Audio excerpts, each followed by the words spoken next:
पुढची बातमी पाहूयात.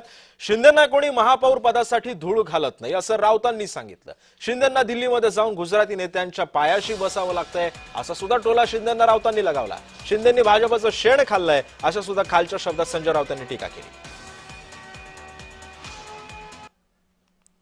आतली माहिती इतकीच आहे की शिंदेना कोणी धूप घालत नाही मेयर पदासाठी. आणि मुंबईच्या मेयर पदासाठी प्रथमच इतिहासामध्ये शिवसेना म्हणून घेणाऱ्यांना, बाळासाहेब ठाकरेंचा फोटो लावणाऱ्यांना दिल्लीत जाऊन गुजराती नेत्यांच्या पायाशी बसावं लागतंय. याच्यासारखं अपमानास्पद दुसरी गोष्ट मला दिसत नाही. अमित शहाचा पक्ष आहे. अमित शहाच्या पक्षाने मागणी केली तर ती मागणी पुरवली जाते काय पाहावं लागेल ना. पण त्यांना सारखं हात पसरावे लागतात, झोळी पसरावी लागते. हे महाराष्ट्र बघतोय. बाळासाहेबांचं नाव घेऊ नका. बाळासाहेबांच्या शताब्दीशी तुमचा काही संबंध नाही. लक्षात घ्या. तुम्ही भाजपचं शेण खाल्लेलं आहे गद्दारी करून.